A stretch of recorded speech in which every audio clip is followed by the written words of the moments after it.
fifth dynasty. Jeroboam II is where we're down to.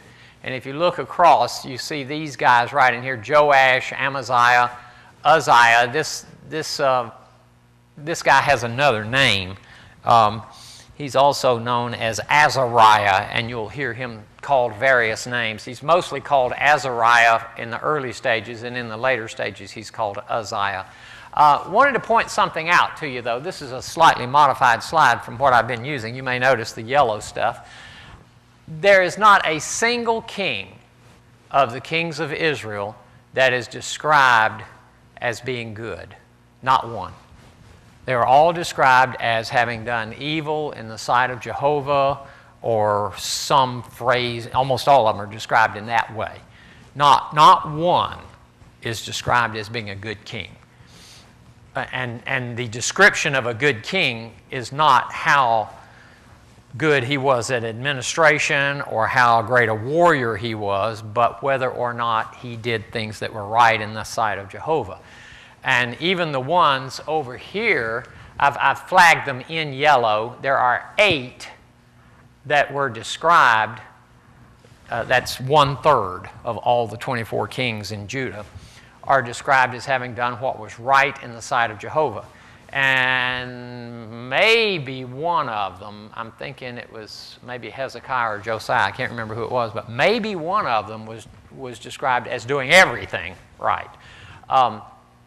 Virtually all of them, down to where we are in this area, for all of these guys all the way down through here, the ones shown in yellow as well as the others, even when they were good kings and did what was right in the sight of Jehovah, they invariably left certain high places and Asherah poles and other things like that in the countryside and didn't destroy all of the idolatrous worship.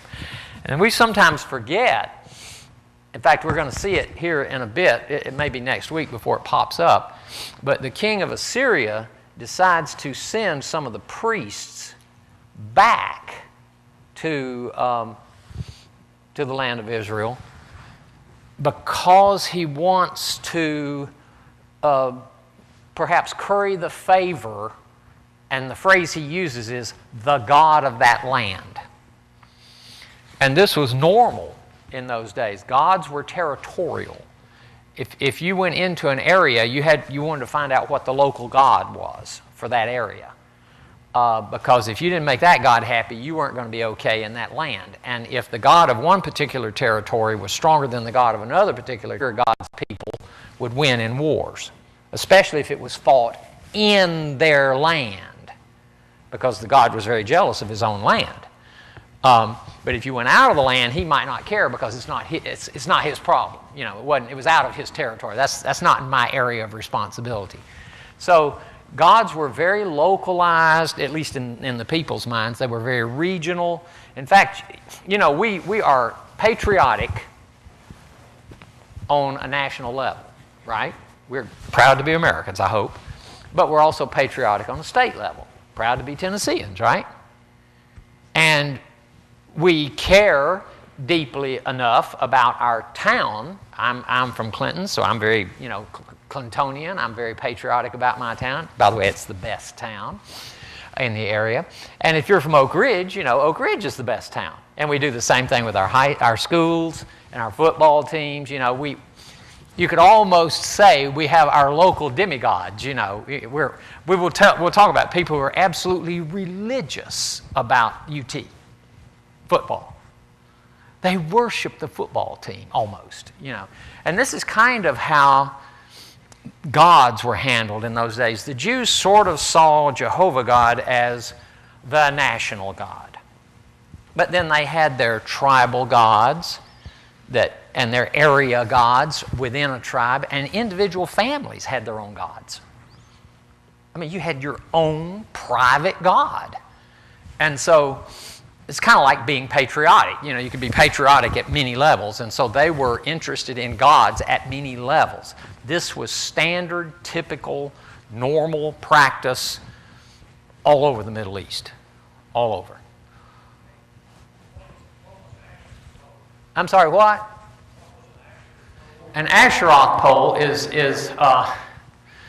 I need to go back and look it up in detail. It's kind of like a totem pole. And it would have, idolatrous things on it. And they would, I think the Asherah pole may have been some kind of woods god because they had groves of trees and things with all kinds of spirits in them and everything. But the Asherah pole was not one of these super abominable things. You basically burned incense and made little sacrifices to the Asherah type gods. But the ones that were really nasty were the gods like Molech, who you sacrificed your children to. Those were the nasty ones. And I mentioned to you before that this was not something that people enjoyed doing. They loved their children, but they did it out of religious devotion to this extremely awful, idolatrous type god. But there were so many different choices, you could almost, just pick your god in those times. We do the same thing. We do the same thing. In fact, we cast Jehovah God. There are probably as many perceptions of what Jehovah God is like as there are people on earth. We all have a picture in our head. The most common one is the old man with the beard, the grandfatherly looking kind of guy. And he's portrayed in that beautiful picture on the Sistine Chapel. Remember where Adam is laying on the ground and holding his hand out, and God is kind of leaning forward with the angels holding him up and putting his finger out to give him life. He's an old man. That's the most common one. But everybody has a slightly different view of what God is. And these people had vastly different views of what God is. And today, even if you don't believe in Jehovah God, you still have your gods, don't you? We talk about praying before the porcelain god because you spent the night making sacrifices to it, because you drank too much. We have people whose god is tobacco. We have people whose god is football. There are people who absolutely would kill you if you down put UT or whatever their favorite football team is. They would want to fight you. They're serious about this stuff. Is Johnny okay? Is Johnny about? I haven't seen him this morning. No, he went to NAC this Oh, I guessed that, and I just assumed it when I didn't see him. But anyway, there was just a plethora, as they say, of gods of that time, just as there is today. We don't call them gods, but we, in a very real sense, sometimes worship them. How many times have you caught yourself just staring at the TV for hours? And it's not even good stuff. You're just, I'm bad to sit in front of the TV. We have I only watch the HD channels, and it's like 200 channels. And I will go through that 200 channels about every 3 minutes, just as fast as I can go, because there is nothing on. Why am I sitting there watching that stupid television knowing full well there is nothing on that I want to watch? And I'm hoping that the gods of Comcast will somehow produce this program that will be magically wonderful that I will want to watch, you see. So I keep making sacrifices of my time and my thumb. Click, click, click. I literally can spend less than a second per channel and know whether or not I'm interested in it. Of course, 90% of the time you're in a commercial anyway as you go across, So but we have things that we effectively treat as gods, in essence. Gods or idols are those things that you place a great deal of investment of time and energy and attention and concern for. Those kind of become your gods. Now, there's some things that it's worth putting a lot of time and energy and devotion and interest into, like your children or your spouse. That's a good thing to put that in. But if that is all you do, even that can become a god. I worship the ground she walks on. I hope not, but metaphorically, that's a good thing. That's a good thing from a metaphorical standpoint. But anyway, these people, all of these kings, Every king of Israel is described as bad. And in most cases, it's kind of sad, in most cases they're all described in terms of what Jeroboam did up here. It says, he made the children of Israel to sin as Jeroboam the son of Nebat did. And basically it was idolatrous worship, essentially. And so they always keep referring back. Whoop, I lost it. There it is. They always keep referring back to this guy, or in some cases they're so bad they invent their own stuff, like Ahab and his wife Jezebel. But anyway, we have just gotten down to where Jehu has passed on. Jehoahaz has come in and done his thing. Joash, being the same name as this guy over here, has done his thing. And Jeroboam II is coming on the scene in Israel. Now, that should tell you something. Jeroboam is named after his well, probably not really his great-great-grandfather, because all of these guys are unrelated. They all killed each other off and became kings. But from a king standpoint, his lineage goes way back. And he's named after the first of the divided kingdom kings there. So you can expect that not to be that great. And we are also over here, we've just finished with Joash, the young 7-year-old king that was hidden for 6 years when he was a year old because his grandmother, Athaliah, tried to kill off all of her children and grandchildren and succeeded except for Joash. Great, wonderful grandmother. Come here, honey, I want to kill you. You wouldn't want to let him go spend a weekend with Granny, I don't think. Anyway, she was trying to kill off and nearly succeeded in killing off the entire line, and she was queen for about, it looks like about 6 years there. And he was 1 year old when she started that mess and stayed hidden by the priests for 6 years, then became king. Then his son Amaziah becomes king. And I think we're about, let's see, to 775. Yeah, he and Jeroboam II overlap. Jeroboam comes in 790, and Amaziah comes in down to from 803 to 775, so they overlap.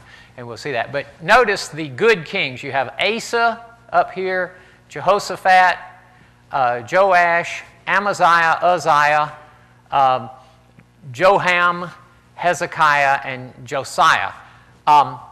This was kind of a golden age here because they had 4 kings for over 100 years, 843 to 734.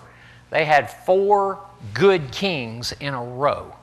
So that was kind of a golden age of this time for them. Things went, I mean, still they had problems, but things went well from the standpoint of how they related to God. They went better, let's say. And then we drop out and we only have 2 more good kings and a whole string of bad ones. So if you have over here in the kings of Israel, what is it, about 20? I don't know, roughly 20. If you have all these bad kings, you can guess which way the nation's headed. And if you notice, they stop having kings about 721 BC, and the kingdom of Israel, kingdom of Judah goes down to 586, which is, what is that, about 20, 30, about 135, 36 years, something like that. They continue for more than 100 years after the kingdom of Israel is wiped out. And they, as we will find out later on, they get taken away in the Assyrian captivity, which you may have heard of in your classes through the years. They are captured by the Assyrians and taken away into the Assyrian captivity. And these guys continue for another 130 or odd years after that before they're finally taken away. So, again, somewhat of a, I guess, a quick review with additional information about the... I hadn't really paid any attention to it, and I didn't even notice until today that that every king of Israel was described as bad, and the vast majority of the kings of Judah were described as bad. I had seen it going back and forth, but I didn't really take note of that fact until this morning early. So we're in the 14th chapter of 2 Kings. We're up to, let's see, we had gotten actually a little beyond verse 21, but it says, Then all the people of Judah took Azariah, that's also Uzziah, who was 16 years old, a mere child, and made him king in the place of his father Amaziah. He was the one who rebuilt Elath and restored it to Judah after Amaziah rested with his ancestors. Then Jeroboam II becomes king of Israel, the bad side. In the 15th year of Amaziah, which was before Azariah became king just above, in the 15th year of Amaziah, son of Joash, king of Judah, Jeroboam, son of Jehoash, king of Israel, became king in Samaria, and he reigned 41 years. He did evil in the eyes of the Lord, there's that phrase, and did not turn away from any of the sins of Jeroboam, son of Nebat, which he had caused Israel to commit. That verse right there, he did evil in the eyes and caused them to sin as Jeroboam, son of Nebat did. That's after virtually every one of the kings of Israel. He was the one who, but he did do some good things. He was the one who restored the boundaries of Israel from Lebo-Hamath to the Dead Sea. This sounds like stuff out of Lord of the Rings. Some of these names. From Lebo-Hamath to the Dead Sea in accordance with the word of Jehovah, the God of Israel, spoken through his servant Jonah, son of Amittai, the prophet from Gath-Hepher. I'm going to come back to that in just a second, but I want to read a couple of more verses. Jehovah had seen how bitterly everyone in Israel, whether slave or free, was suffering. There was no one to help them. And since Jehovah had not said he would blot out the name of Israel from under heaven at that point, he saved them by the hand of Jeroboam, son of Jehoash. Okay, back in 13:5, a prophet mentions a deliverer that was provided to free them. And this appears to be, in fact, he even mentions that it was by the hand, through prophecy that Jeroboam delivered the people from this oppression. And so I'm assuming that is the reference that they are making to the deliverer back in 13:5. So again, this points out that God can use you no matter who you are. God helped Israel through a king that was bad. He provided them with relief, I guess would be a correct term, from their oppressors, using a bad man to do a good thing. I guess what is the saying? There is so much bad in the best of us and so much good in the worst of us that it hardly behooves any of us to criticize the rest of us. Is that kind of how it goes, I think? If you've never heard that, that's exactly how it goes. If you've heard it, excuse me if I made a mistake. But basically it says there's good and bad people and there's bad and good people, with the exception of a few people. Like, what's the guy, I cannot think of his name, the guy that convinced all the women back in the 60s to kill a bunch of people, and he's still alive and in prison today. What? Manson. I mean, he is ultimately evil. There is nothing good about that guy, I'm afraid. He is just bad to the bone, as they say. But anyway, there is always some element of usefulness in everyone. Even our neuroses, let's say, can sometimes be useful and helpful. I'm a little on the obsessive-compulsive side, sometimes to the point of irritating Tyra really badly. But that makes me, if I find the proper avenue, that most people would call that a defect or a weakness or a problem. Personally, I kind of like it. Well, I'm neat. Wouldn't you like to have a neat husband or wife?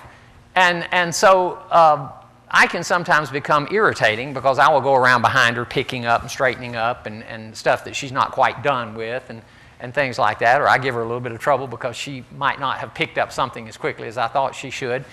But that can be used to an advantage. I've made a very good living through the years being a very detail-oriented certified health physicist.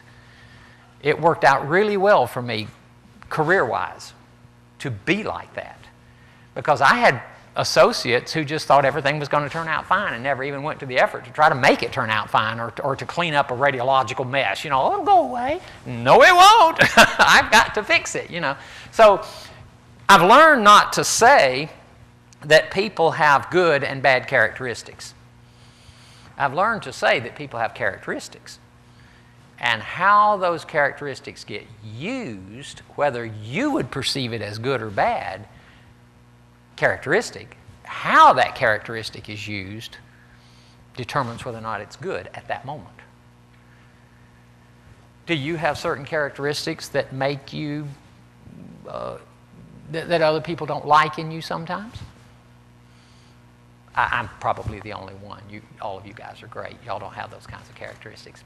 But I have certain characteristics, not just my slight obsessive compulsiveness. By the way, it's not considered a neurosis unless it debilitates you in some fashion. Like you've seen, there's some movies and things out where the guy stands there and locks and unlocks the door 7 or 8 times because he can't convince himself that it's locked, and so he stands there for 5 minutes locking and unlocking the door, and finally he convinces himself and walks away. Okay, that's debilitating. But if I'm just going through the house picking up and cleaning up, and it's going to have to be picked up and cleaned up eventually anyway, that's not a neurosis. That's just an irritant to my wife is what that is. The neurosis is her problem there, you see, because she didn't pick it up. Don't get me wrong, Tyra is very neat, but I am a little neater, I guess would be the correct term. But, you know, we have our characteristics. Some people, just they have a quality about them that irritates people sometimes. But if you can find the right place to apply that characteristic, it can actually turn out to be a good thing under certain circumstances. So try, God uses these bad people to do good things. Try where you have what other people might consider to be a bad characteristic, try to find a way to apply it in a good way. Again, it's just a characteristic. It's not necessarily a bad one. The obsessive compulsion one is pretty straightforward and obvious. I also have people say I have an inherited fear of heights. My father was very, very stressed by heights. In fact, when he would get on, he and my mother went on a couple of cruises through the years, and if you've ever gotten on a cruise ship, you get on board on the gangplank, and you can be some stories above the ground, and it is completely fenced in with heavy-duty chain link wire. You couldn't get through it with a fairly good-sized set of bolt cutters. But yet, he would have to close his eyes and let my mother lead him across that gangplank because it bothered him so badly. Now, it bothers me a little bit. Actually, it's not the fear of heights. It's the fear of impact with the ground that I don't like so much. But, or that sudden acceleration going to zero and velocity going to zero. Anyway, I just had a pressure change in my ears. You don't get that, I'm sure. So I have that slight fear of heights. It keeps me from doing stupid things sometimes, like walking right up to the edge of a cliff. I have to stand back from the edge of a cliff at least far enough to where I could leap and fall flat on my face and still not fall off the cliff. That's pretty safe, unless the whole cliff face comes down and then I'm dead. You know, there's not much I can do about that.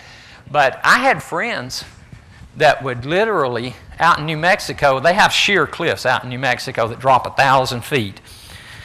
And they would walk up and let their toes hang over that 1,000-foot drop and look down. And I'd go, all you need is just a slight blood pressure change and you'd get dizzy and fall right off that cliff.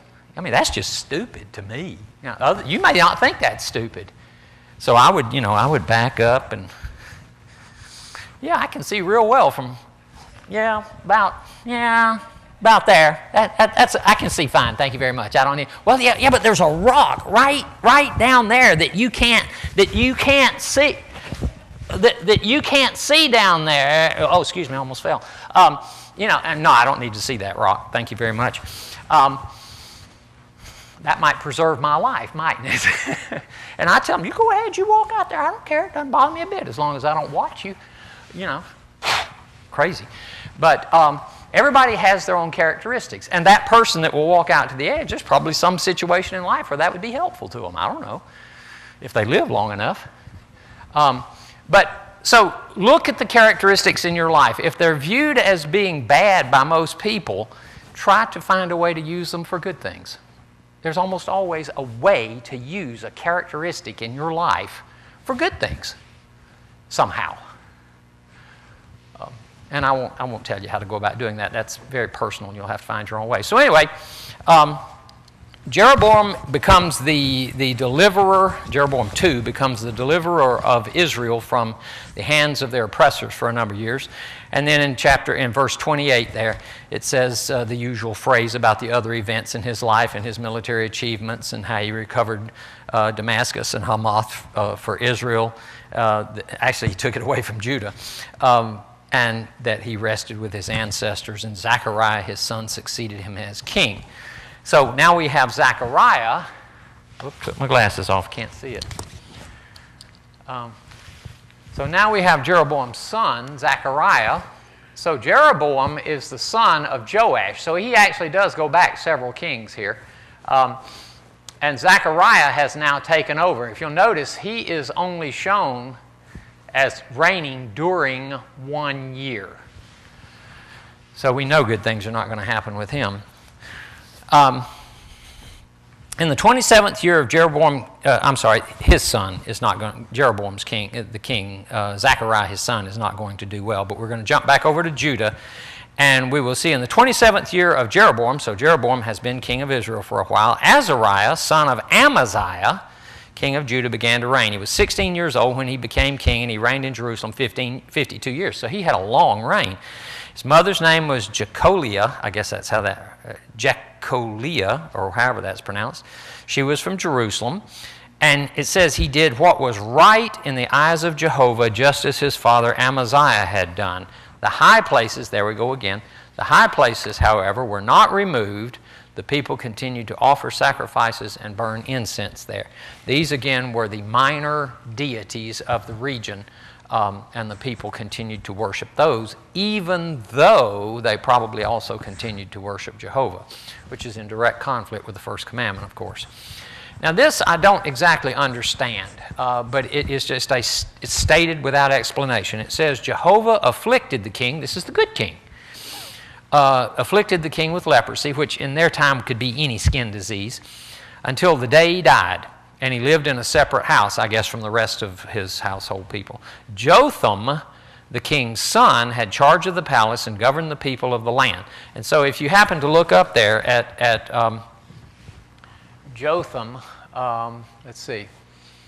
If you look at this, Uzziah or Azariah, it says ruled until 735, but it shows Jotham coming in 749, about roughly 14 or 15 years earlier than his reign ended. So you actually have two kings simultaneously going along at the same time here. So then he dies, Azariah dies, and Jotham, his son, officially succeeds him as king. Jumping back to Zechariah, king of Israel, it says in the 38th year of Azariah, king of Judah, they're overlapping quite a lot. Zechariah, son of Jeroboam, became king in Israel in Samaria, and he reigned 6 months. He didn't stay long. He did evil in the eyes of Jehovah as his predecessors had done. He continued the sins of Jeroboam, blah, blah, blah. And Shallum, which has another name in here,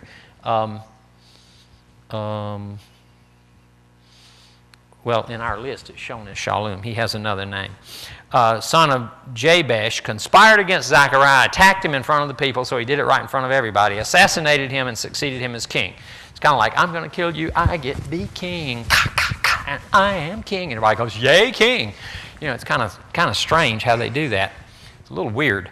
And it talks about his reign as being written up in the books, but it's not very good. And it says in verse 12, and we'll end on that, I guess. So the word of Jehovah spoken to Jehu, which goes back 4 steps there, was fulfilled. God told Jehu, who had done some good things for God, he cleansed the country of Ahaz's family. He says, your descendants will sit on the throne of Israel to the 4th generation.